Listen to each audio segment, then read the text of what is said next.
క్రీస్తునందున్న ప్రియులకు ప్రేమతో వందనాలు తెలియజేయుచున్నాను.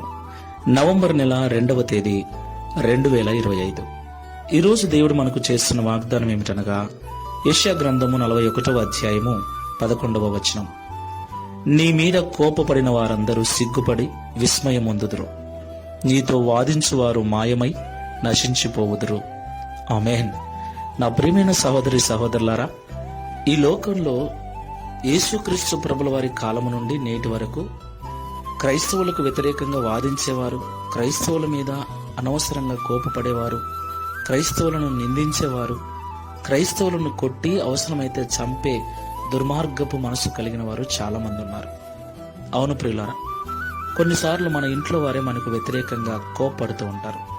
మన పిల్లలే, మన భర్తనే, మన భార్యనే, మన తల్లిదండ్రులే, ఏమి కాని వారు కూడా కొన్నిసార్లు కోపపడుతూ మనతో వాదిస్తూ మన జీవితాన్ని బలహీనపరిచేటువంటి స్థితికి తీసుకెళ్తారు.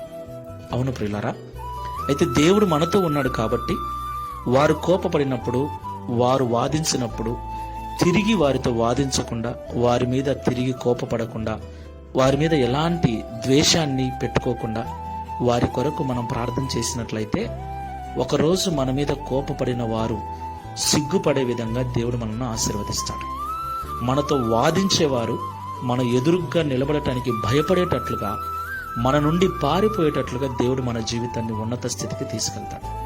కాబట్టి మాటలు వింటున్న ప్రియ సహోదరి సహోదరులారా, ఈరోజు నీ స్థితిని బట్టి, నీ అనారోగ్యమును బట్టి, అనేక కారణాలను బట్టి నీ మీద కోపపడేవాళ్ళు, నిందించేవాళ్ళు, నీతో వాదించేవారు, నిన్ను చులకనగా చూసేవారు ఎంతమందైనా ఉండని, భయపడొద్దు.